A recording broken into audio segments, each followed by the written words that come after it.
All right, we're back for the Hot Corner Athletics podcast. This is the 11th episode. We're bringing in the whole Dugout Coalition crew to talk mindset for today. With everything that's going on, I think this is a great topic. It's something that we brought up in baseball school. It's something that we have talked about individually on how we incorporate in our own specific programs. But I think this is a really good thing to bring to everybody that's listening into this, because these are conversations that we have had ourselves in our own meetings, and something that I think everybody could learn from and listen to and understand.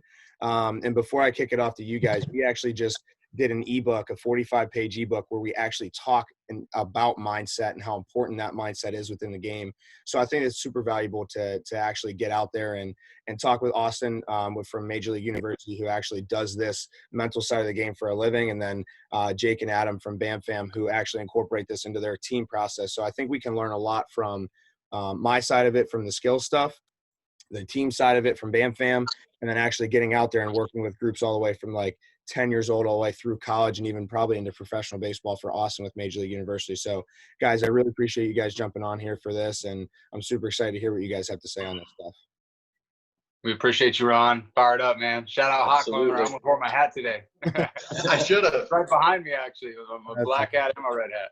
I love it. I love it. So I'm gonna go to Austin first. So obviously you kind of had your own kind of trials and tribulations through the game. And for those of you that don't know, Austin went to Nevada, was drafted twice, played for the Diamondbacks, and went through his own kind of failures and successes through that, which is ultimately what brought you into doing Major League University. So what are you doing now, and kind of what is your big teaching point? What are the big focuses that you talk about when it comes to mindset and the mental side of the game?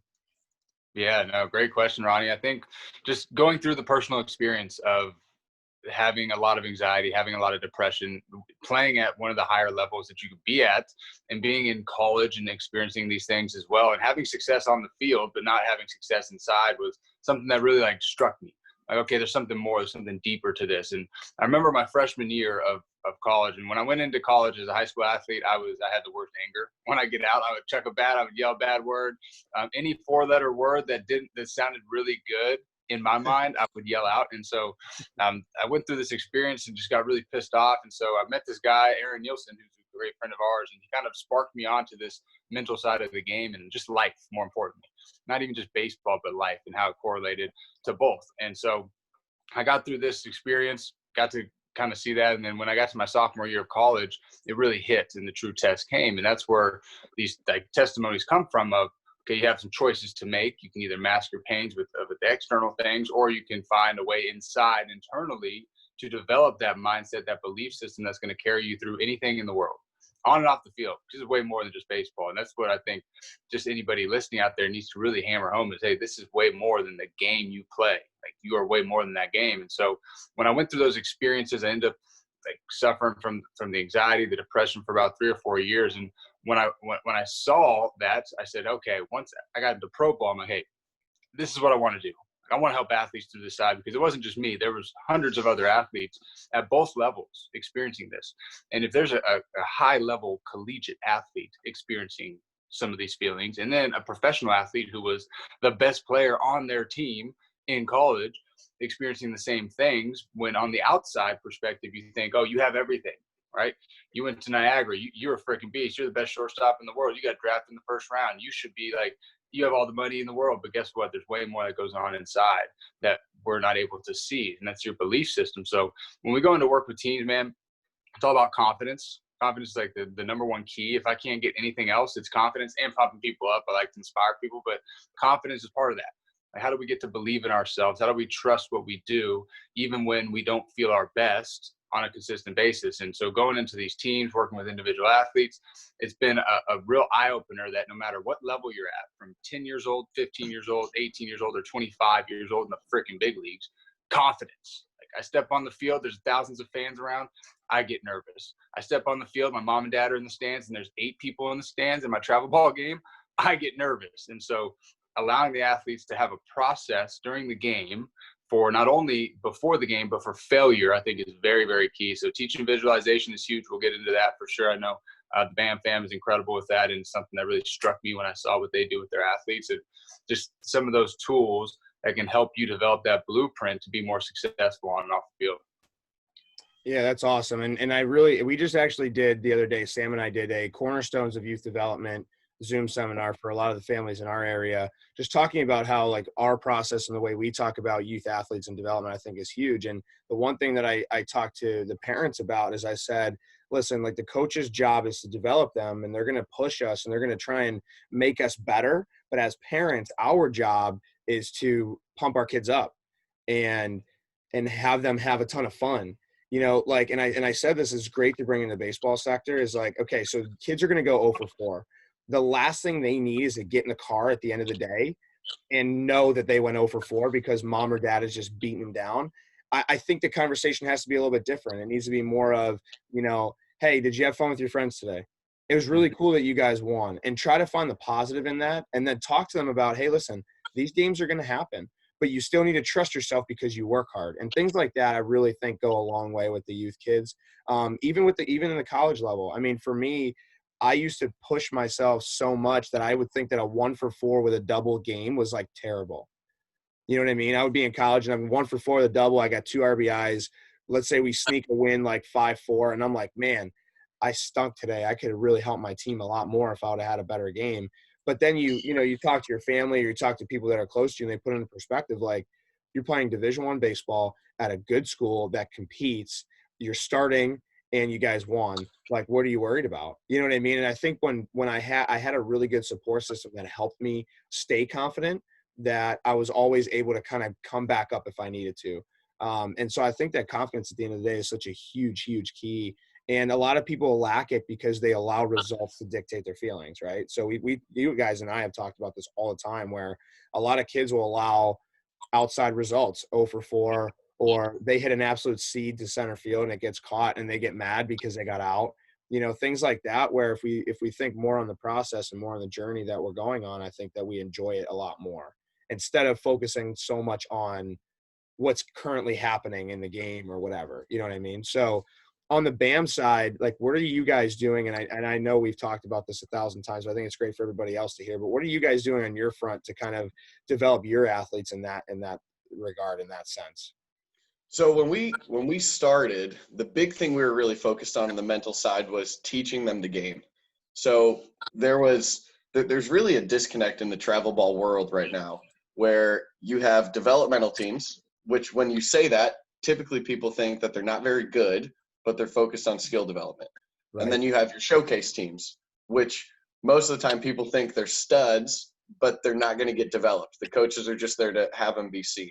And somewhere along the way, that intersection point of you can be really good and showcase your talent while also still placing an emphasis on developing players, that was lost. So when we started our program, we wanted to really find that intersection point again, to develop players mentally and physically, to have the talent to showcase them and to get them to the next level, and to do that all under one roof. So we started more on teaching them cutoffs and relays, and really what we call the gold level training of teaching them the intricacies of how to play the game. And through doing that, we saw a boost in their confidence because they were more prepared, they had more knowledge. And from that, then we started to see poor body language, and we started to see on-field actions, and then getting in the car like you guys just talked about, and just being beaten down by families. So we decided, hey, we're going to hand out the Matheny Manifesto at tryouts. We're going to tell parents up front what their role is. You're going to sit back. You're going to take pride in the fact that your kid is handling their business the right way, no matter how they play in that game. And you're going to let our coaches do their job because they're trained on how to train your players. And from that, then we started diving into the peak performance stuff. So how do we develop confidence? How do we really look at a kid and teach them how to visualize with us and on their own?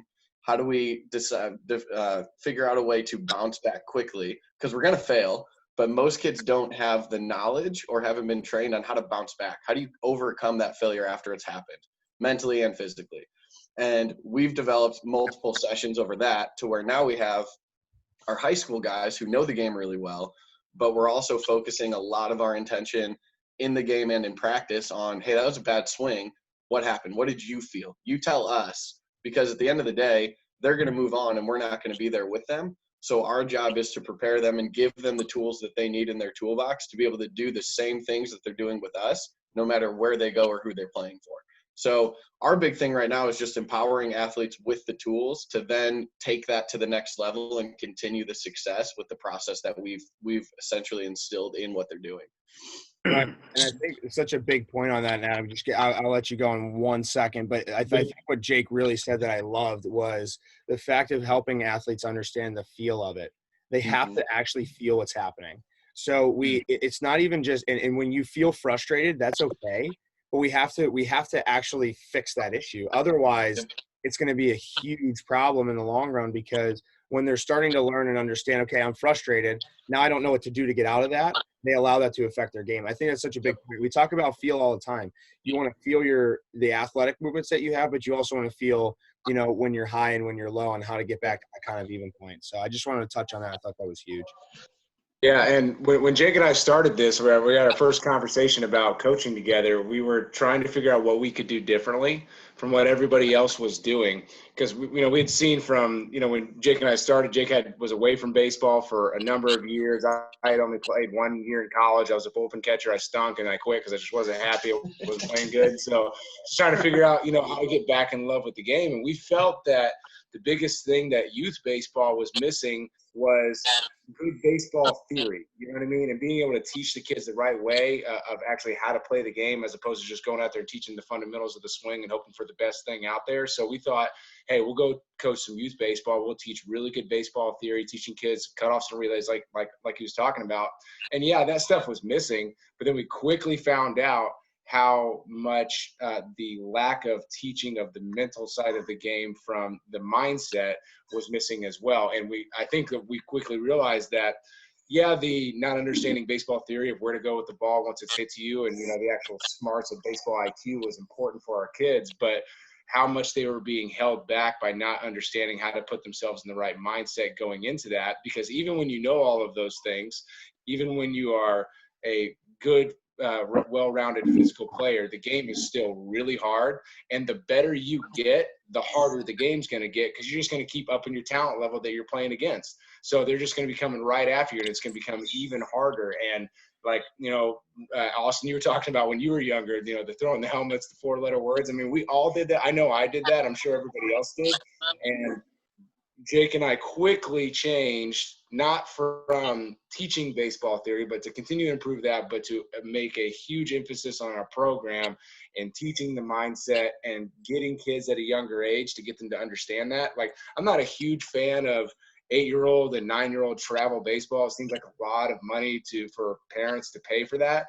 But we have a lot of people that are wanting it, and we decided, okay, if these people are going to do this, we're going to do it right and teach these kids at a young age absolutes of baseball, things that you shouldn't sacrifice physically, but then really try to get them to understand at a young age what a good mindset is going on to the field, and also getting their parents to understand that. That way, as they get older, the transition into harder baseball and facing tougher competition and failing more becomes easier for them. And I think they're going to hopefully be successful overall. We've had a couple graduating classes, but only a few age groups that have started younger and have been here for a few years. But you can really see the trend upwards mentally for them and how they handle failure, and it's really helping them out on the field. So it's just amazing how we started it of baseball theory was important. We didn't even think about mindset, and then quickly we realized, hey, this is not being talked about at all. We all need to jump on it. I think that's kind of how all of us got started with that. Right, absolutely. And it's funny because as I evolve myself as a skill coach, I'm starting to see that I don't contradict my job, but I'm starting to contradict my the order in which I believe things need to happen. You know what I mean? So for you guys, like, you run the teams, Bam, and then Austin does the mental performance side of things, and we brought Sam on, which we highly value. But what I'm starting to realize is that number one has to be mindset. Like, that's easily the number one thing in the game, no matter what. I always use my own personal adversities to say the reason why I was tougher on the field. And everybody has their own story. So, like, for me, it was just dealt with adversities growing up, and I allowed baseball to be my outlet. So I was very strong on the field mentally. And I think that enhanced my skills because I didn't really allow myself to get super down. I just was always that kind of kid that was just going to prove everybody wrong. So whenever somebody told me I couldn't do something, I never allowed myself to get down from it, but I would always be like, okay, just watch me. I guarantee that you eat those words, because mentally I'm strong enough that I'm going to work at it and I'm going to get better. And that was, at the time, I didn't realize that that was just having a good mindset. Now looking at it as from a coach's perspective, I see that there are a lot of kids that just don't naturally have that, and good for them. They haven't gone through those types of adversities in their lives to actually have that type of mindset, but it is a trained skill. And I think that that's the number one most important thing that we can teach all of our athletes, is how to have a mindset that's going to help them get through the failures. And even whenever you're at the very top of the highs, we also have to figure out a way to we can enjoy them, but stay even as well, because if you're at the very top, there's only one place to go, and then you're going to be really disappointed once you get down back to that normal. So I always say it's staying even. You never want to get too high, and you never want to get too low. You kind of want to stay right in that middle ground there, because then you're always consistent, right? And then the second thing I think is physical development. I mean, realistically, if we're talking about actually changing the lives of our youth athletes, if we can help them develop habits nutritionally and physically that they can take for the rest of their lives, and if we can help them develop a mindset that's going to get them through life beyond sports, I think we really make an impact. And that's what our goal is with all of our individual organizations plus Dugout Coalition. Yep. Right? All of us want to just make an impact on the youth. And I think for me, and I really thought about this the other day, was in regards to skill development, I think that's the last thing that we should really focus on. But because there's such a focus on skill-only development, that's why a lot of kids aren't playing multiple sports, because they're spending so much time and effort and money on skill training, just one specific movement, that they don't allow themselves to physically develop in multiple sports. You know what I mean? And so I think that if we do it on that order, I think we make an impact. And that's kind of what DC is all about. I mean, our sixth tool is the IQ side of the game, but realistically, it's mindset is huge. Physical ability is huge. And then everything else is going to play itself out over time once you figure out what game you love the most. And for us, obviously, it's baseball. So the skill side of it's going to come, but we're just hitting the hitting the tip of the iceberg here with the mindset stuff. So what do you guys actually do to apply it? Like for me, what we're incorporating in October is every kid that comes in has to do 5 minutes of mental performance and then a 15-minute warm up at our gym before they get into any type of skill work. So what we're doing is we're actually adding in mindset and warm up stuff before they get into their baseball specific training. So what are you guys doing to get that mindset piece to actually help your guys out? I know, Austin, you probably have a lot on this because, you do it every day. So what are you doing with your athletes now to incorporate that mindset stuff? And then we'll get to Bam in a little bit. Yeah, well, I want to touch on something that you mentioned first, Ronnie, about the multiple sports. There was a kid yesterday at our clinic, and he came out and he asked me in the cage, and it was totally random. He's like, "Hey, coach, is this going to help me in football?" And I'm sitting there like, I've never been asked this. I've been asked, is football going to help me in baseball, but is baseball going to help me in football? And then I'm like, okay, we got med balls over there. Thank you, Ronnie. We got med ball tosses over there where we're pushing off our backside. In the cage, we're doing step back drills, getting into our back leg. So I'm like, what position do you play? He's like, wide receiver. I'm like, okay. So I'm thinking like slant across the field. I've got to plant and push off my backside. Yes, it's going to help you in football. So if you're out there thinking about playing multiple sports, all these sports are going to teach you different tools, whether it's mentally or physically, to help enhance your performance in both sides. So I think I just want to reemphasize that because it was a big point. And a lot of athletes they just say, hey, physical skill development all year round. PVC pipes, top of the net, and that's all I'm going to do because that's what it hits dingers. Well, guess what? There's way more to it. And if you just simplify the game and simplify your mind, good things are going to happen for you. So when you mention like, hey, how do you implement this to a team? Visualization is not even a question. Like it is every single time we are going to do this. And I first started with like a 10 to 15 minute visualization. And I was jacked on it because it worked for me. But I realized it doesn't work for everybody because they're like, I've never closed my eyes for more than 60 seconds. So I've started to do this 8-week progression, and it doesn't always go 8 weeks because if I go into a program, it's more of like, okay, one day is this, and the next day we've got to kind of speed rate it. But it's just a process of, hey, the first week we're going to get our breath settled. Let's focus on seeing our breath coming in, coming out. The next week we're going to add gratitude into that. The next week we're going to add our mental highlight reel and create what we want to see in our mind. And just a simple tool for that, for parents out there, hey, 2 to 3 of your best experiences ever in baseball. That's all you got to think about. That's it. And just notice how you feel. Like, do I feel jacked up when I saw myself hitting a jack or striking somebody out, or do I feel sad and sorry about myself? Like, you'll get that feeling very, very quickly. So visualization is not even a question. Anything we do, whether it's physical or mental, we're going to do that every single time, no doubt about it. Gratitude, I've noticed, has been really big, and it's tough for athletes. And this is where, like, everybody's got their own little recipe. Like, this might work for you, Ron, but it might not work for me. But then this other tool might work for Jake, but it doesn't work for Adam. So finding that is tough when you go into a team environment. You don't have a ton of time, but you give them the tools. Hey, if you want to try a cold shower, this is why it's important, because when I hit that water and my breath just goes crazy, I've got to control my breath. Well, the bottom of the 9th inning, 2 outs, bases juice, I'm at the dish, my breath is going crazy. I've got to control my breath.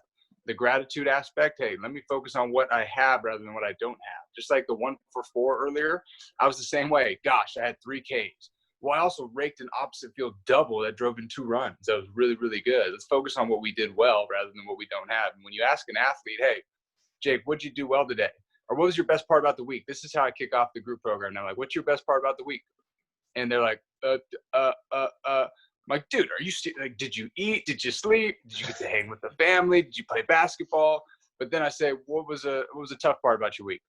Blah, blah, blah, this. And I'm like, dude, it's what we choose to focus on. But we have that choice. So just understanding that, hey, the power of thought, like athletes, people in general, have the choice and the ability to choose what we listen to in our head. The critic versus the coach. Like, what do we want to listen to help our game enhance? So I think just providing them the tools, whatever that is, and then allowing them to kind of mix in their own secret recipe, and then using the top peak performers in the world as examples, because it's one thing coming from me, it's another thing coming from you, but when you hear it, like LeBron James uses this, Michael Phelps uses this, freaking Kobe Bryant used this, Mike Trout uses this, you're like, oh, those are the elites. Okay, maybe there's something about this. Maybe I should give it a try. So encouraging them to use it, and that it's not going to be an easy fix. But with time, just like the physical skills that we're building and the weight room skills, we've got to build our mental skills and our mental mind, Jim, and being able to build that muscle is going to help us be stronger more often. And when they see the results, like that's the biggest thing. Like when you actually see the results, that's like the most gratifying experience, because you're like, okay, 1, it reaffirms that it works. 2, thanks for actually like doing this. And the last thing I'll leave you with, I'll kick it off to Jake and Adam, is Hannah Houston said this on our podcast the other day, and it was really powerful. It's like, what if you got to the big leagues, you got your first at bat, everything was going well, right? Like your physical skill took you to get into the big leagues, but you got that at bat, or you got on the mound and you choked because you weren't mentally prepared. And now you get sent back down to the minor leagues and your career's over with. You got there, right? Your physical skill took you so far. It's going to take you a decent way if you're physically talented, but this is going to impact us and allow us to stay there. Or maybe we aren't even a college athlete, but it got me to the college level because my mindset is so strong that a coach saw my body language on the field, or saw how I handled my teammates or how I handled failure, and said, I want this dude as my rocket shortstop. He can't hit worth a dime, but I'll take his 200 because he's going to be a leader and inspire and encourage the people around us that are going to help us be a better team. So it's really just setting aside time. But like you guys have mentioned, first thing, this is what we need to do. Like, we're going to hit this home right away, give them the tools, allow them to kind of make their own recipe, and then encourage them to say, hey, this stuff's going to work if we actually take initiative and ownership of our careers and do these tools and these exercises. Right. That's great. And I talked with, I did a podcast last week with one of my former coaches. He coaches with the Tampa Bay Rays now. He's in their minor league system for player development. He was the 18U director for Team USA. He's an awesome guy. And he literally, the conversation that we had was, every single person that makes it to professional baseball is skilled, every single one of them. But the only people that stay there are the ones that are mentally able to. That's it, period. I mean, think about this. You're on bus rides until 5 a.m. You got to get up by noon. You got to do a full practice. You have a game at 7. You got to get back on a bus. And if you're in spring training, you're up by 6:30. You got to eat, do your movement prep, do your game or your practice stuff. You know, I mean, it's a legitimate grind. And if you're talking about it from a career standpoint, financially, you're not really doing anything in the minor leagues. So realistically, it's based off of your love and passion for the game. So your skills are only going to get you so far, but what's going to keep you there is your mindset. You know what I mean? At the end of the day, if you don't have the mindset to keep you there, then you're going to fall through the cracks, just like all the other guys that get to the minor leagues that don't make it, right? And you see that at every level. And so I thought that was huge. And then the one piece of visualization that I like to talk about is I didn't realize this until I started to see some of my thoughts and feelings start to happen. So for me, and we got, all of us got fired up about this in the first week of baseball school, is I was talking about how whenever I was in high school, I did a senior project on having a baseball school. And literally 10 years later, we've got a baseball school. I run a baseball academy. I've got a sports performance training center, which is really cool to see all of that come together.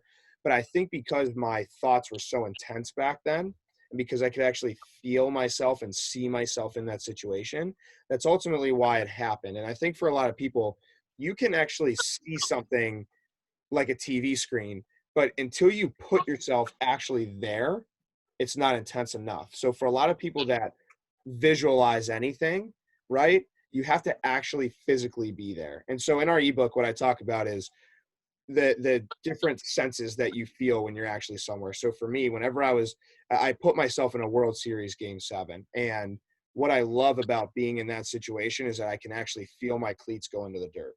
And until your senses are that intense, you're not there, right? So you have to actually smell the popcorn and the hot dogs, and you actually have to hear the chatter of the crowd. And until your visualization is that intense, we're not there yet, which is okay. But understand that you can actually be in that situation before it happens. And I see myself doing that more now, where if I have a thought in my mind, I know that if I can't put myself actually in that situation, I'm not feeling it.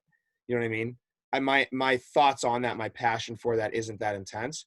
But, you know, when I want something to really happen, or I have passion about something that I really, really want, I can actually sense everything in that moment. And I think that puts me there. So now for me, that drives me in this moment to get to that point, right? And so I think for a lot of it, when it comes to visualization, I think it's the most powerful thing that we can have, but we've got to actually be there. You know what I mean? You have to be there before it happens. And I think that you can make it happen. You know what I mean? Because think about a major league guy. Think about those guys that they make it to the bigs, and then they're there for a month, and then you never see them again in the big leagues. Why does that happen? Because in their mind, they set a limitation of making it to the big leagues. So once they get there, they have no idea what to do next. It's the same thing for me. I always said I wanted to be a Division I college baseball player. I didn't start actually visualizing pro baseball until it became something that may happen, right? So for me, I set that limitation very, very young of I want to play Division I baseball. So when I got to Division I baseball, I was like in awe of what it was. And so it took me a long time to actually start to visualize the next step. And so I think for a lot of people, and that's why in baseball school, we talked about visualization and setting goals. A lot of kids said in there, I want to be a Major League Baseball player, until they actually physically put themselves on a Major League diamond, winning a World Series, making it to the Hall of Fame. They may limit themselves only because they're not actually seeing themselves get there. I think that's so huge. So, and we don't want to set limitations on what our passions are. So even for me, when a lot of the kids say, I want to be an MLB baseball player, what's that look like? Do you just want to get there for one at bat and then never see it again? Or do you want to get there and stay there? Or do you want to get there and be an MVP? Do you want to win a World Series with your teammates? Like, what does that look like? Because I think that adds the passion to it for them and can actually put them there. You know what I mean? So I wanted to add on that because I think it's so deep. The visualization side of it's so incredibly deep. So from the BAM side of things, I know you guys have so many systems that you guys use, but what are the big things that you guys do pre-practice, pre-game, post-practice, and post-game that can really help a lot of the youth guys out here understand, you know, the depths of what you guys are doing?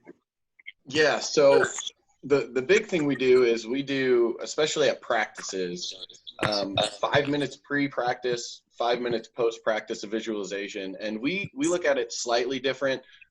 We teach the visualization side for them to do on their own, but at practice we give specific intent behind that. So we'll have a practice where pre-practice is always defense, so they'll be glove in hand, sitting at position, and they'll know today the visualization is making routine plays routinely. Great. So they're focused, eyes closed at position, on working through prep step, reaction, step progression, throws, all of those things based on position. At the end of practice, we do the same thing for hitting with bat in hand. And we'll go through 2-strike counts or hitters counts or situationals, whatever that is. So that seems to help in 2 ways. One, everybody gets there at practice. And since you only practice and travel a couple times a week, at first everybody's just excited to see their friends. So focus isn't great when you're starting. And that brings everybody back to a point of really being able to focus on the intent of what you're getting done. When they know their visualization and they know what you're going through that day in practice, it helps them kind of get that focus back. So that's the big thing we do practice-wise. And then we take that into pregame too. So our pregame hitting, we have a guy in cage. They know their rounds. The guy on deck is working rhythm and timing. But the guy in the hole is sitting there, bat in hand, eyes closed, working through different counts and different things of visualization before the game as well. And I think that gets lost a lot. I like to look at the whole mental side and kind of explain it as a roadmap, right? And I think a lot of people have this idea of where they want to go. And it's almost like they're looking through a microscope at the result that they want to get to. But because they're so zoomed in on that, they have no sense of what the process is or the route that they have to take to get there. So our job is to expand what they're able to see and take that microscope away so they can actually see the roads and the process to get there. And then one of the things that I like to tell some of our guys is, you have all your physical skills in your bat bag. You got your shoes for your speed, you got your glove for your fielding, you got your bat. But if all you do is throw on the bat bag and you're walking everywhere, you're not going to get very far very fast. So in order to really improve that rate that we grow, our job is to provide a vehicle for them to get there quicker, which is the mental side. So the mental side is now you have your bat bag, that's great, but now we can get in the car because we know our path that's been outlined. We know where we're trying to get, and now we can develop the route to actually get there, which is great when we fail. And I think one of my favorite things within the program, which sounds a little bit backwards, but I love watching guys fail in year 2 or year 3 in the program compared to year 1, because the response that they have to that failure gets so much better because they do trust the process. We go from, man, I just made an out with bases loaded to, man, I squared that up. Stinks that he caught it. Yeah. And you did great. And sometimes that happens in baseball. So just their response to things is great. I think, when you look at an outcome of any event, you have the event that happened, and then you have the perception that you're choosing to place within that. And our job, we can't change the event, but our job is to help with the intent of creating a perception that will allow you to grow, right? Versus creating a perception of just what happened to be upset or pissed off. So when we get guys to start looking at it that way, then they come back and they say, hey, I was 0 for 3, but I felt good. Like my timing felt right. I felt good in the box. I was taking my breaths between. So I feel like I'm on the right track. So we just get guys that start to really buy into the process, knowing that the results are coming, versus without the mental side, you get guys that live and die on every result. And that's when they have great games and then they stink. And that's where that cognitive dissonance comes in of they can play up here, but they're also going to drop back down and you don't know what you're going to get. So our big push to guys is the mental side is going to increase your consistency. So we know what we get every time out, which when you look at it from a playing time standpoint in a travel ball program, that's what we need. If we're going to put you on the field in a big game, we need to know how you're going to play. You might be 0 for 4, but we need to know what your mindset's going to be. We need to know how you're going to take the field. We need to know what your body language is going to be.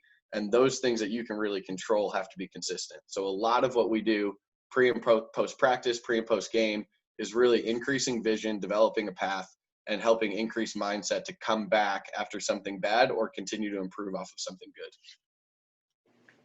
I love that. And another thing that we do is kind of like on a little bit of a different road that we try to do for BAM is to try to get all players, younger and older players, to understand what success within the game actually means.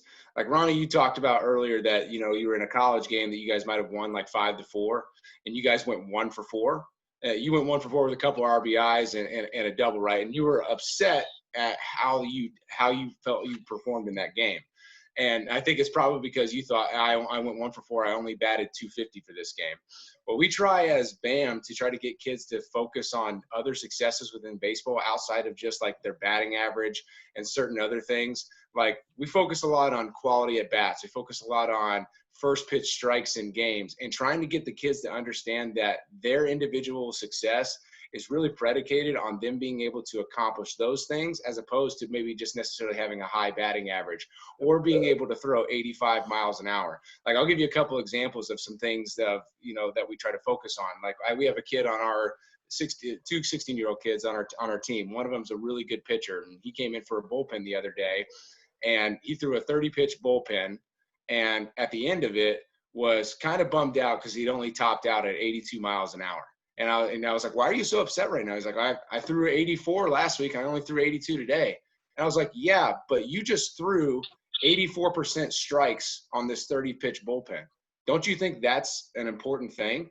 Like, but they're only focused on this silly little number. You know what I mean? And then we also have a kid that was our leadoff batter in a 9-inning game that we had on Tuesday. And he's been in the program now. This is his third year. And you can tell his mindset of what he approaches as success, it has really changed, because he came in and led off for us and struck out at the first at bat of the game. But he wasn't upset after that, because he had an 11-pitch at bat.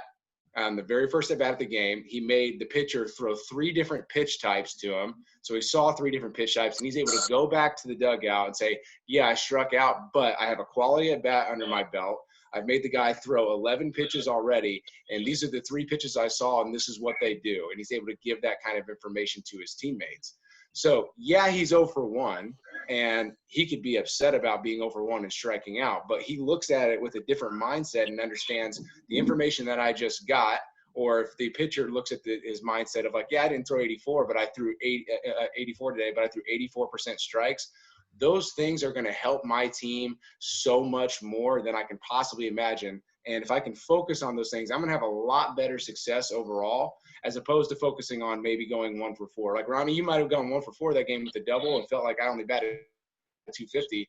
But did you hit 2 other balls hard, or did you get deep into a count and make a pitcher have to throw more pitches? Like, we work on that mindset with our players to, like, when they go into the car and, like, maybe they call their grandma after the game, she's like, hey, how did you do?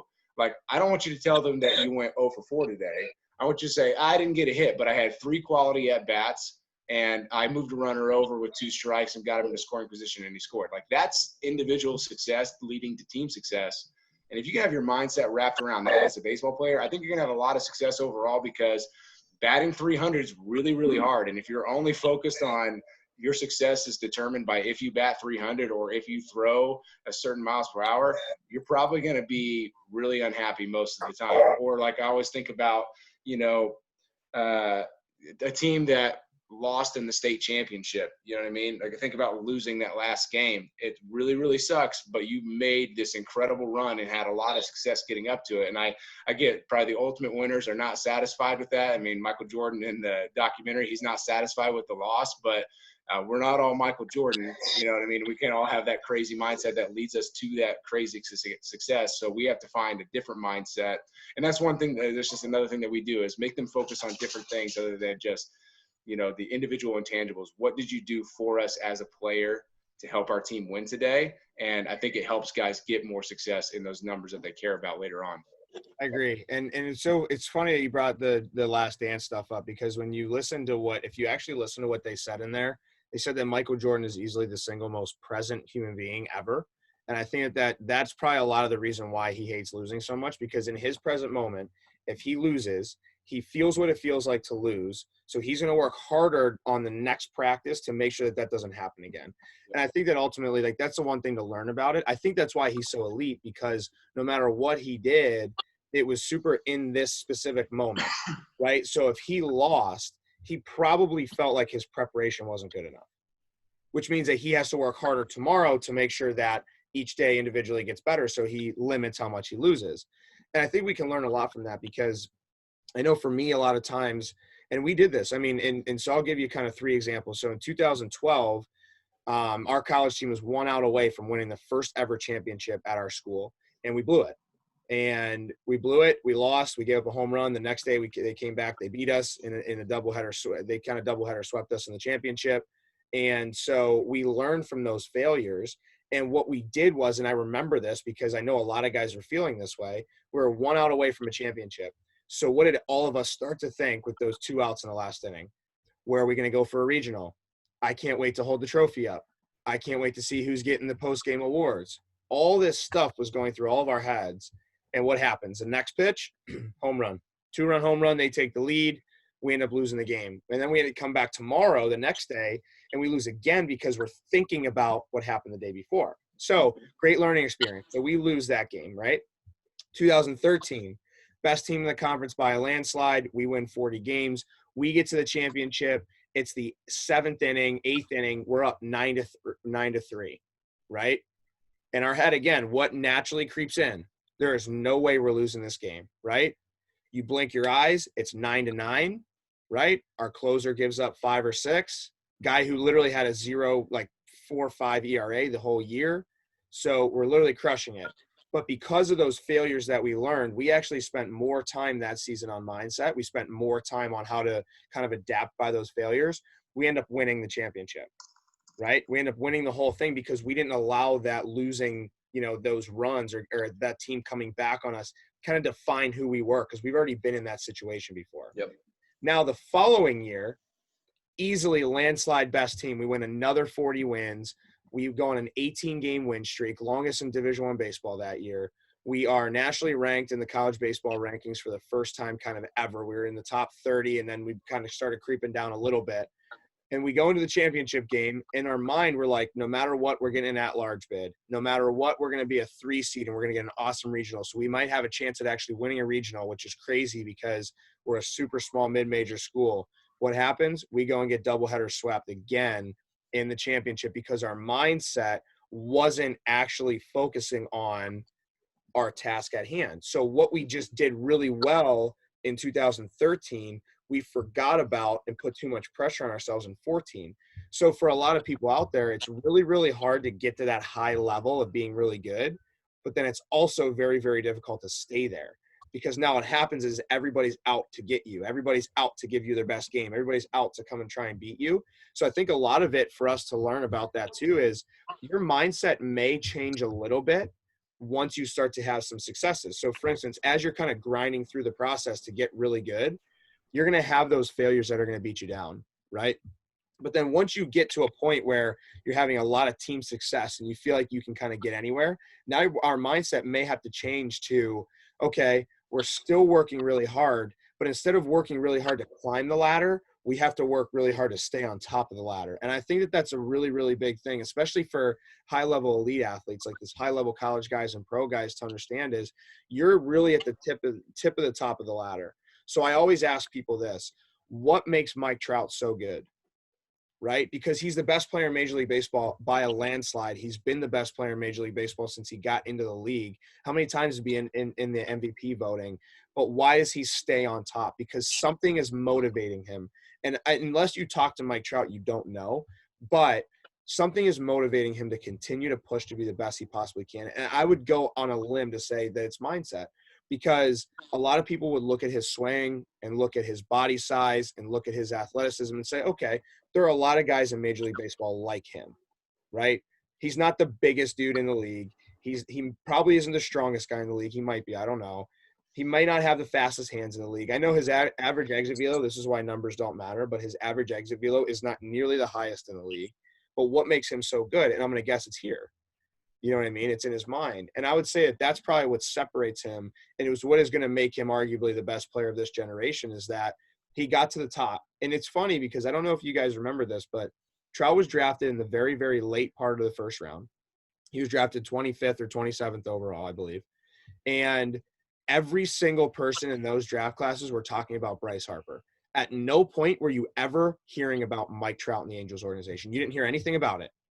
Right? Because everybody was all hyped up on Harper, right? And then what happens is Trout probably stayed on his process and thought, oh, I'm going to stay within Mike Trout. I don't care what everybody else is saying. I'm going to worry about me. I'm going to stay on this tunnel right here. And then he gets to the league and now everybody's saying he's the best in the world. So I think for a lot of people, when you're talking about what your success defines you and what it means to you, understand that as you're climbing the ladder, your goals may change once you get to the top to stay there, but also understand what defines success for you too. You know what I mean? So success for Austin and success for me and success for you guys for BAM may be completely different, right? But we're all going to get to wherever our destination is, just our own way.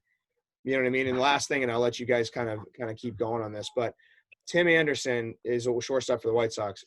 yesterday I was reading some of his tweets, and he was talking about the draft, which was awesome because he said, 2013, a bunch of people passed on him. And, he said for all of those people who are going to be disappointed tonight, understand that the way that you get to your destination is just different than everybody else. Just because you're upset that you didn't get drafted in the first round or the CBA, understand that you're still going to get there if you continue to go. You just may not get there just by tonight. Do not let tonight define you as an athlete. And I think that there's a lot to take from that, because for a guy who's very outspoken in the major leagues and really he plays the game with a ton of passion, a ton of fire, it was really cool to hear him say that, because you can tell that even a guy like that, his mindset is so strong that to get to his destination or where he is in the major leagues, it may not have been the same path as everybody else, and that's okay. You know what I mean? Like a guy like Piazza, who was drafted last in the draft, or a guy like Griffey, who was the first overall draft pick to get to the Hall of Fame. Both of those guys are in the Hall of Fame. One was at the very top of the draft, and the other guy was the last guy. So it's at the end of the day, it's just all based on what you're doing in your mind that's going to help you get there. And your destination, the way that you get to a certain place, is just going to happen at a different pace than everybody else, right? So I don't know if you guys have anything to add on that, but I just wanted to touch on that point a little bit. Yeah, Tom Brady's probably the best example of that for how late he was drafted. And look at him. He's probably the greatest of all time. Absolutely. No doubt. Yeah, I think go ahead, Go ahead, Jake. Austin. You're good. Yeah, I was just gonna say, you mentioned something pretty important about what does success mean to you, and what do you define success by? And then Jake mentioned earlier about the results. A lot of us get caught up in those results. Well, it's just like the draft process. We get caught up in the result of the number, plain and simple. But in reality, we have an opportunity. So it's just how you choose to see your life and how you choose to see the circumstances that you're dealt. You can't always pick your circumstances, but you can choose the attitude that you have when approaching that circumstance and challenge. And so with Tim Anderson being so vocal and open about it, it's incredible, because hopefully it's helping people. But I know there's a ton of disappointed athletes out there right now, especially with the draft being 5 rounds rather than 40 rounds. So many athletes were planning on getting drafted. Well, guess what? What if you left something on the table and you just assumed that you were going to get drafted in the 25th round by the Los Angeles Angels and blah, blah, blah. You just assumed it. So you stopped working hard. Well, guess what? Look what happens when you stop working hard. So maybe that's even another wake-up call to somebody out there who's like, hey, how bad do you really want it? Because now it's harder than ever to get to that next level. They're going to cut hundreds of teams. It's going to be way different than it's ever been, and there's no money involved. So if you really, really enjoy the game and you say you don't play for the money, well, then how come the money is deterring a lot of people from continuing to go on? So I don't know. I think it's just important to reemphasize that fact of, hey, you have the opportunity to choose what you're going to do with that opportunity that you get, and the circumstances around you aren't going to always define you. But it goes back to the mindset. How do you view this circumstance? How do you view it on the field? How do you view it off the field? And everybody gets caught up in this stupid draft, dude. It pisses me off because there's no reason to. All it is a number. Somebody's just defining you by a number, and it doesn't even define who you are, what you do, or how good you are, or your physical talent. It's all based off of their needs. So maybe nobody needs a catcher. For some random reason, nobody needs a catcher this draft. So you don't get picked because the best 2 catchers got picked, and that was it. Well, guess what? Nobody else needed a catcher. So you just got to understand that fact too. Hey, you may love the Oakland A's and want to go play in the Coliseum one day and do your thing, but maybe they don't have a need for your specific position down the road. And so now they don't pick you because they pick 18 pitchers. Just having that in there. So. And I think the flip side of it is there's a lot of athletes who view checkpoints as major successes, and oftentimes that's the first step to ultimate failure. Because the flip side of this is there's a guy who was probably drafted, and there's many examples of this in the pros that do get drafted in the first round, and they think, man, I've made it. And then their work ethic stops because in their mind, their goal was to go pro, and they didn't think about what happens next. So now that they've made it, they're clinging to that as their ultimate success that they've already accomplished. So now work ethic and mindset changes because they don't know what else they're really pushing for at that point. So I think especially with youth athletes, looking at when you're so result oriented, it's really easy to cling to anything that looks like success, which eventually leads to failure because you stop that same work and you stop that progress and you stop that process that you're going through and just cling to whatever result you can find that might make you feel better in that moment, that might make you feel like you've done something that you can be really proud of, but it ultimately deters you from that ultimate goal that you had at the end of the day. So I think that's a big thing too with a lot of successful athletes is looking at like, where do you want to go? Okay, we can be proud of the checkpoints along the way, but the moment we start to look at checkpoints like endpoints, now we're going to run into trouble as we continue to try to progress to what we wanted to be that end game too. And I did that. And I'll say it right up. Like, and this is the reason why I'm so passionate about this now. And this is the reason why I've kind of tried to educate myself on it, because like I said, I wanted to get Division I baseball. I did not care what it was going to take for me to get there. You know what I mean? Think about the mindset on that. I didn't care how much money it was going to cost me. I didn't care where I was going to go in the country. I didn't care. I was going to play Division I baseball. And then when I got there, it was like, all right, I'm here. I'm settled. And I tell people this all the time. Go and look at my stats, because you're going to understand exactly what year I hated baseball the most. It was my first year in college, because once I got there, I was like, all right, I'm here. Perfect. Now what? And then it was like I had to turn the Jets on again once I realized that for me to stay here, I really, really needed to put in that type of work, right? So I started doing that. And now it's like third year in school. I start to hear a little bit of a buzz. Maybe there's a chance that I might sneak into the draft in 13 or 14. And then my 2014 season, my senior year, it was like, okay, now this is a real opportunity for me to possibly actually get there, right? And now I'm thinking in my head, like, okay, wait, hold on a second. I never saw that yet. Like, I never saw this happen. So now it was like, for me, I started putting a bunch of pressure on myself. I wanted to do more. And then I had a position change, right? Which limited that opportunity even more, because now they weren't looking at me from the same position that I played in, 2 months ago. So I felt all of that. I felt all of that pressure. I felt all of that kind of come on to me. And I stopped enjoying everything that I loved about the game. And I think for a lot of the people out there, like, you can't look at, and this is just what I got. And for me, like, I looked at that first letter that I got from a pro team and like was in awe of it. You know what I mean? And that was a checkpoint for me, right? Yep. It was Seattle Mariners sent me a letter, fill out this questionnaire, do this medical form, send it back. You're in the running for possibly being drafted in the 2014 draft. And that for me was like this huge checkpoint. I was like, all right, I'm here. This is a possibility. Yep. Instead of saying, okay, this is just part of the process. Nothing is set in stone yet. You got to continue to play baseball. You got to continue to love it. You got to continue to win, because if your team is doing very well and you're the staple shortstop of that team, they're going to come watch you guys. So you got to continue to be a good leader. You got to continue to be a good teammate. I lost sight of that for a little bit, only because I was allowing those outside factors to get in here. And so now when I go about business or I go about my life, like, it's a lot different. I don't really look at anything on the outside. You know what I mean? I don't allow myself to see what everybody else is perceiving me.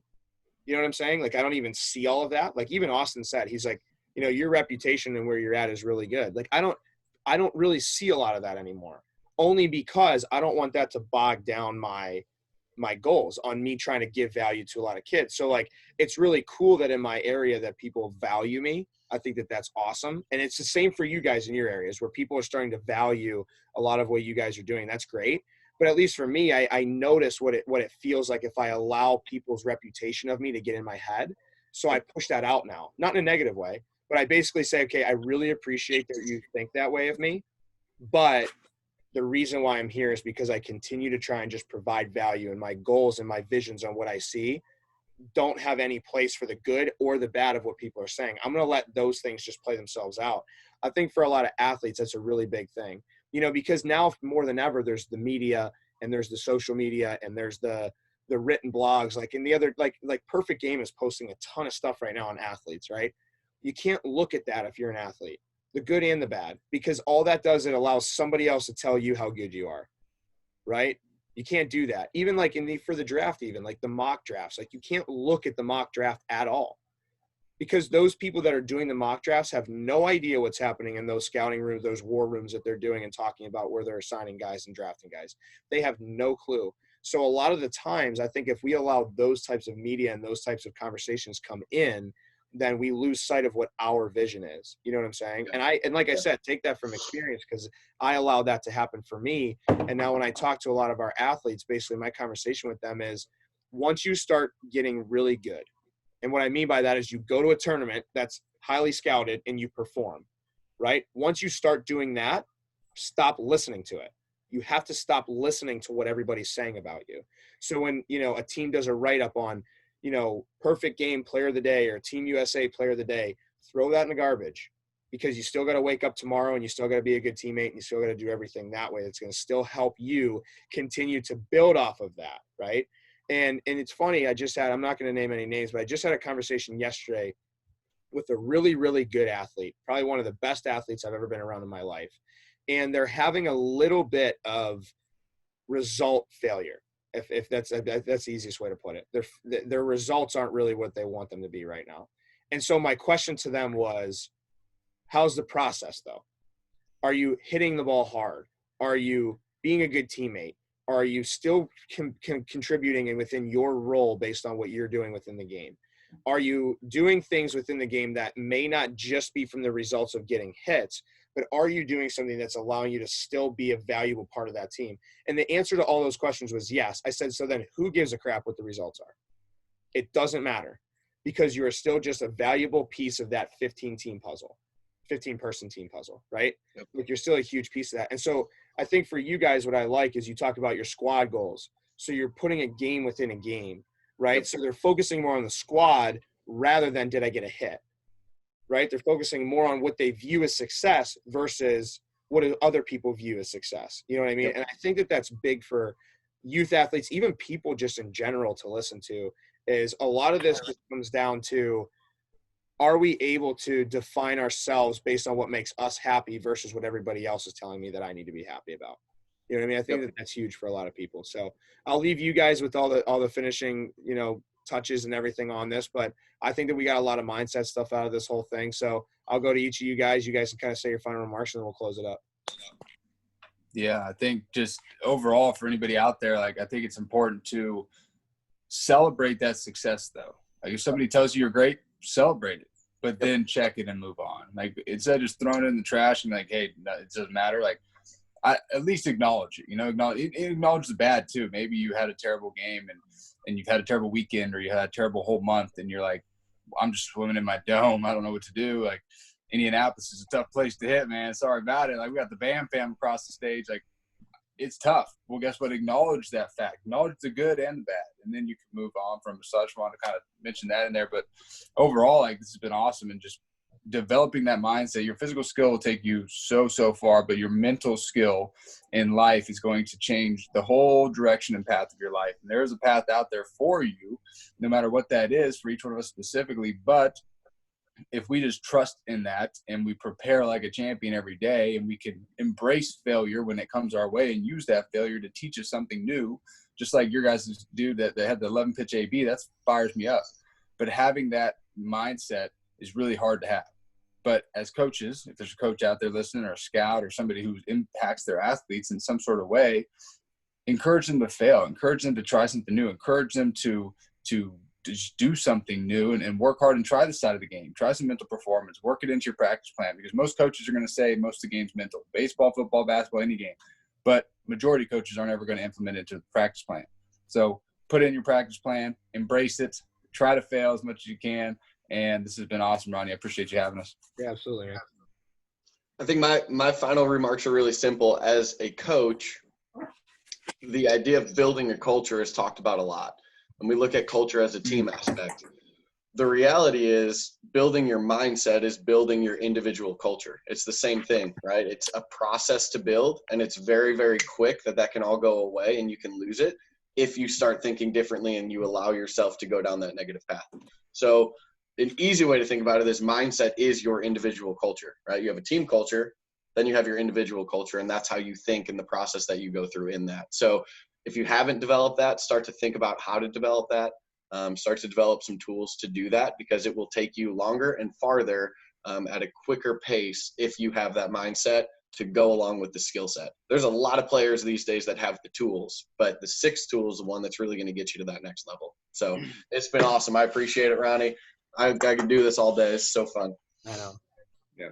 And my favorite part about all the stuff that we talked about today, and it's hard for younger kids to understand this, and I was always told it when I was younger that I won't understand until I get older, but how transferable all the stuff that we're learning from baseball is to everyday life when it comes to relationships with friends, business partners, and family, and, you know, your spouse, and, you know, work, how all the things that I've learned from the game and from you guys and everybody that I've been involved with baseball, I can easily attribute it to something I'm either trying to achieve in my life or something I'm just trying to work on, and, you know, use the game as a learning experience for that. And even when it's hard, don't just pick up and walk away because it's hard. Understand that it's hard for a reason. And if you can come out on the other side of it and practice having a good mindset, it's going to be easier to come out on the other side of it. But the lessons you're going to learn from it. Cortez Haig, I'm going to give a shout out to him. He always says, turn your L's into lessons when he loses a game. And it's the exact same way in life. You got to find a way to learn from it and grow from it. And I think that's what I've learned most from all of this. So Ronnie, I appreciate you doing it, man. This is a big thing that you're doing, and the information that's in this, and I'm sure all the other podcasts, is going to be able to help kids a lot. So this is awesome. And I appreciate you guys jumping on. And for those of you that are listening into this, this is what Dugout Coalition is. I mean, you're literally with the people that came together a couple months ago and actually wanted to start something that's going to kind of hopefully change the development of youth athletes forever. And so listening in on this is the reason why I get so fired up about it, and the reason why you guys get so fired up about it, because this is real stuff. This is real life stuff. And so for us all to come together, I mean, and the people that don't know, I mean, I'm in Buffalo, New York on the East Coast. Bam is in Indianapolis, Indiana. And Austin's in Arizona, California, Oregon. He's all on the West Coast. He's all over the place out there. We are from 3 different parts of the country. We all came together on a simple call, and our values are very similar. And this is the reason why we're so passionate about this stuff, is because think about how, if you can develop a mindset, how we're going to change, how you can change the world and change your own self, right? And change your own culture within yourself. So I think that it's a really valuable thing. And for all the stuff that we're doing, you know, this has been the staple of our kind of organization is developing mindset and helping kids kind of understand that 6th tool. And I think for a lot of people, if they can take anything from this, just understand this is what's going to change your life regardless of sport. And so, you know, look out for more stuff from Dugout Coalition, each of our individual, you know, organizations, because I think this stuff is huge. So again, thank you guys so much for jumping on here, and we'll talk to you guys soon. Absolutely. Thanks, man. Appreciate you, Ron. Good to see you.